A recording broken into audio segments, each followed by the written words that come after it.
Hey, what is up guys, I'm KBHD here, and one of the trends at CES is if you walked around long enough, you would see a bunch of TVs, a bunch of VR headsets, and a bunch of drones. And it wasn't always this way, drones have come a long way in the past couple years since we first started messing with them. This DJI Mavic Pro that came out a couple months ago, despite the couple of issues that it's had, pretty much represents the pinnacle of consumer drones and how far they've come, and in just a couple of hours of playing with one, I can pretty quickly see why. So all the innovation in quadcopters and tiny cameras and stabilization gimbals, propellers and sensors and communication technology, all of that stuff comes together to make this badass little $1,000 toy. And it's a lot of fun to play with, as it should be. So I've always had a sort of basic staple for, I guess, when new smartphones come out, how they can be complete, good display, good battery, good camera, etc. Well, for a drone, basically what I'm looking for is good performance, good controls, and then of course a good camera. So first of all, the drone itself on the Mavic Pro, it's super small. That's kind of what it's known for. Even compared to other drones from DJI and others, so many other drones with cameras require like their own carrying case or box because they're too big to travel with otherwise. The Mavic Pro is small enough that it can fit in pretty much any bag or a backpack or a travel bag, or even a big enough jacket pocket if you wanted to, thanks to the folding design. So it's definitely small, and then performance-wise, it happens to be right up there with the best. You never really find yourself limited by the speed or acceleration or stability. You can use it up to 4 miles away, and basically the biggest challenge there when keeping it so far away is just keeping an eye on it on the horizon, keeping your orientation so you can fly it back.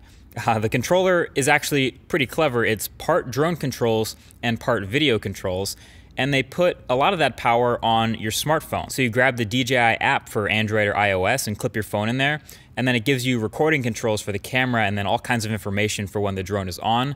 Plus the top part of the controller itself is just your typical joystick controller. So going up, down, side, side, forward, backward, turning, all that.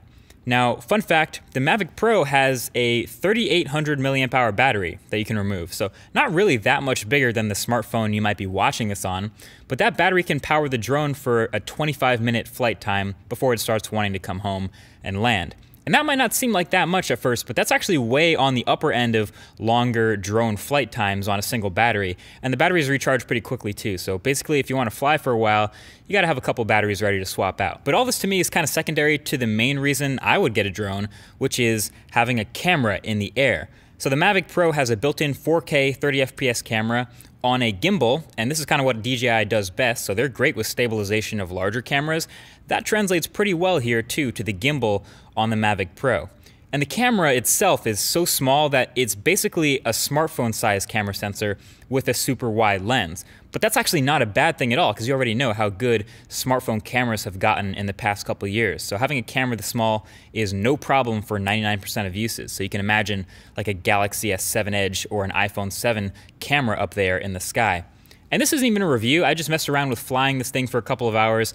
I didn't mess with focus points or manual mode. I was basically just getting my feet wet with flying. I took it out of beginner mode, but the video stuff was in auto, but it immediately showed its potential as a video tool. I just turned it on and took it in the air and was immediately getting shots that obviously you can't get with any other camera or tool. And sure, there are other bigger drones that can take, GoPros and even larger cameras up in the air. Those exist, but obviously those aren't going to fit in the backpack or be able to go with you in a bunch of places. So we got the zooming out of Google Maps looking shot, which is actually one of my favorites. The first couple meters look like you could maybe pull it off with a big enough jib, but then obviously as you keep zooming, it becomes pretty obvious this camera is not connected to the ground.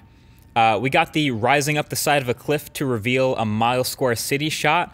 This is Hoboken, so for those of you who know how windy it can be up here on the cliff, the Mavic was pretty rock solid, looks good. Then we got the movie opening cityscape shot over the river of New York City. Pay no attention to that discolored looking water, that's just kind of the way it looks here. And all of this stuff was pretty easy just from pointing in the right direction and hitting record and just doing a basic move. But shout out to Dom from Mac Mixing for helping me shoot this. The dude's already a boss with his Mavic Pro, and I'll link his stuff below. That's why you see multiple drones in like half these shots, is because he's out here making movie magic and I'm just kind of messing around in the corner trying to get a top-down shot of a random boat. Worth it though. I love top-down shots. But he was able to show some even more advanced shots and how they're possible. He did this parallax shot from right above the water You'd think, a cameraman would have to do something crazy to get this shot, but obviously there's no cameraman, it's just a drone. The Mavic Pro also has some built-in smart features to make some more difficult things possible just with their contrast-based focusing. So follow mode lets you have the drone lock itself into place and then basically turn itself and the camera to follow you around. So you can have it follow you doing something cool without your hands needing to be on the controller. So that could be pretty useful. And there's also a couple of mobile follow modes where it'll follow you in the air, which you might not think you'd need to use, but trying to manually follow myself with the drone controls is much harder than it looks, and I'm pretty good with controllers. So having the drone just lock onto me and follow me automatically using the software was way too cool. It's not perfect, but it's obviously way better than I would have gotten trying to do it myself. Plus, I don't have to be holding the controller. So yeah, drones as a video tool, to me, is the most exciting part of it. Really cool stuff. Imagine being able to use a VR headset and look around, controlling the camera when you move your head. I mean, there's all kinds of neat possibilities that Mavic Pro has me thinking about. Even thinking about stuff like new angles for car videos that I've never been tried before. I guess all I can say is stay tuned for that. This won't be the last time I mess with airborne cameras, so this is just one of many drone videos to come, obviously. Thank you very much for watching this one, and I'll talk to you guys in the next one. Peace.